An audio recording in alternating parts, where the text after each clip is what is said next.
नमस्कार, बिहार मिथिला न्यूज में आपका स्वागत है। मैं मनोज।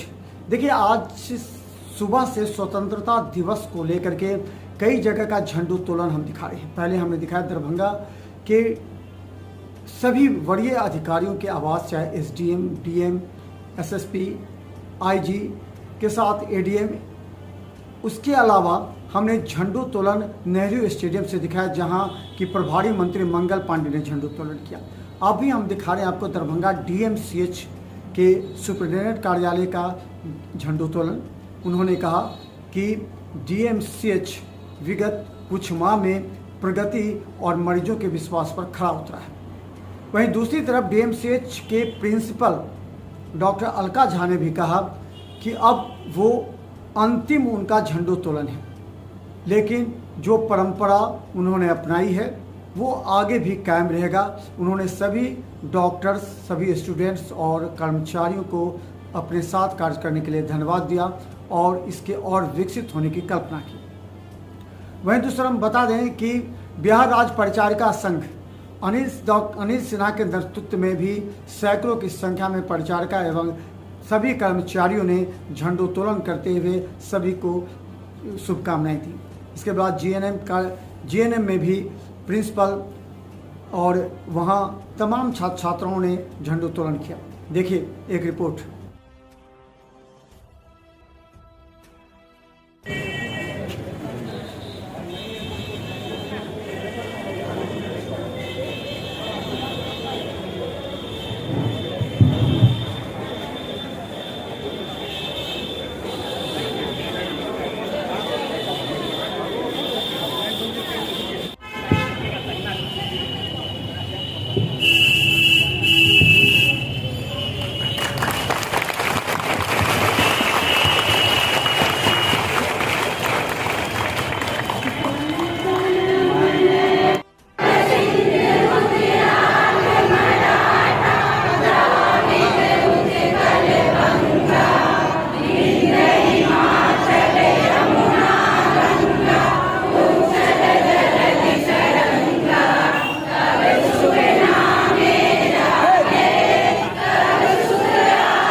को नवीनीकृत करने का दिन है, देश के लिए, समाज के लिए और हमारे डीएमसीएच के लिए।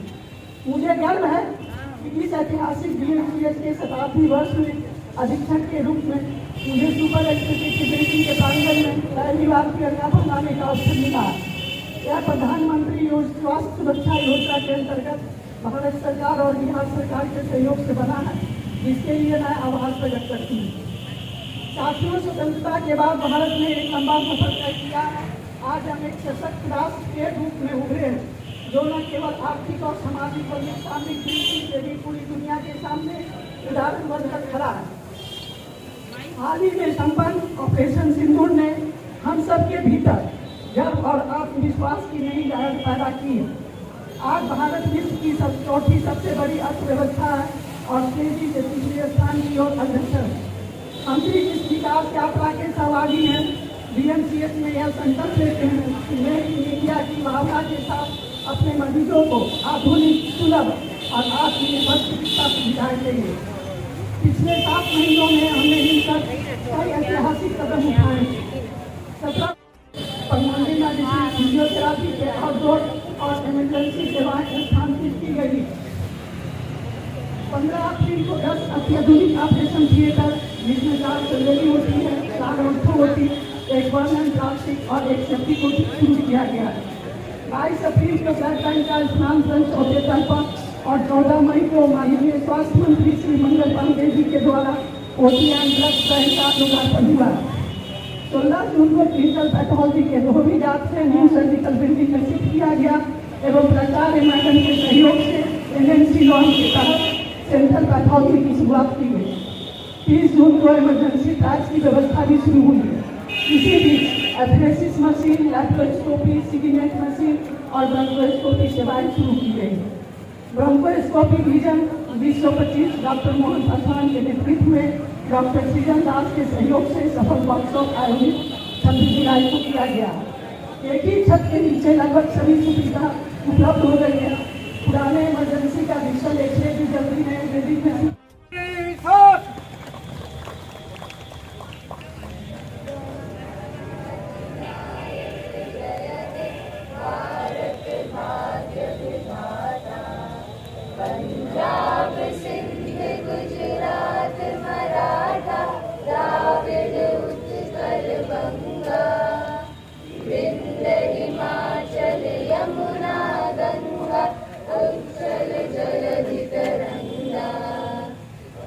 शुभ नामे जागे तब शुभ आशीष मंगलदायक जय हे भारत भाग्य विधाता जय हे जय हे जय हे जय जय जय जय हे।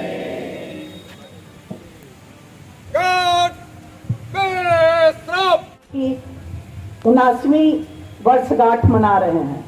सबसे पहले मैं आप सभी को स्वतंत्रता दिवस की हार्दिक शुभकामनाएं देती हूं। मेरे लिए मेरे परिवार की तरह हैं।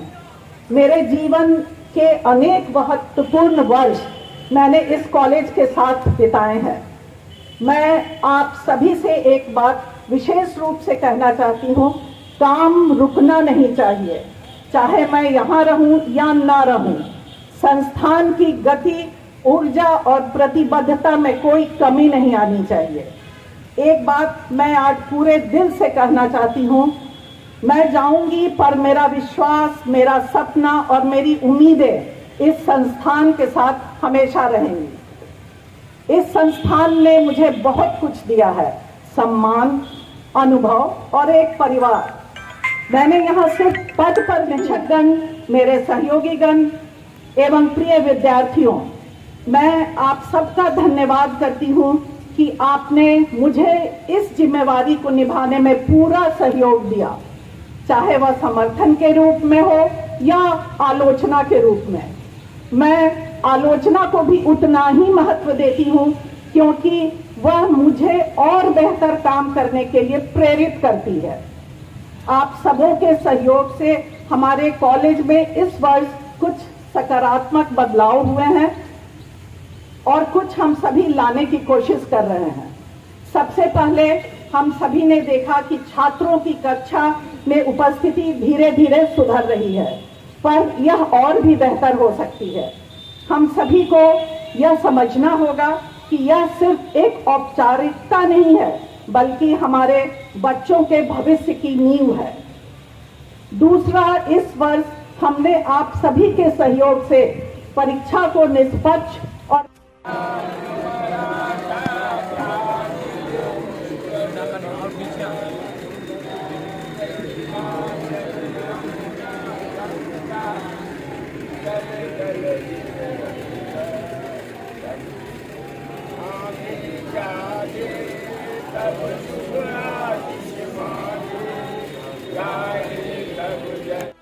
उस वीरों का, उस पुरखों का, उनकी कुर्बानी के लिए हम नमन करते हैं, जिसके बदौलत आज़ादी मिली और हम आज़ाद भारत में हम लोग रह रहे हैं। साथियों, आज़ादी के बाद जो संविधान बना उसमें सब निहित है, कर्तव्य निहित है, अधिकार निहित है, देश को आगे बढ़ाना कैसे है, रोटी कपड़ा मकान मिलेगा, सब सुविधाएं मिलेगी और हम लोगों का भी जो कर्तव्य है उसका निर्वहन भी जरूरी है। आज इस अवसर पर हम अपील करते हैं कि हम जहां काम करते हैं वहां आप निष्ठा से मरीजों का सेवा कीजिए, अस्पताल का नाम रोशन कीजिए, क्योंकि यहाँ लाचार मरीज आते हैं और लाचार मरीज का सेवा में धन और धर्म दोनों मिलता है।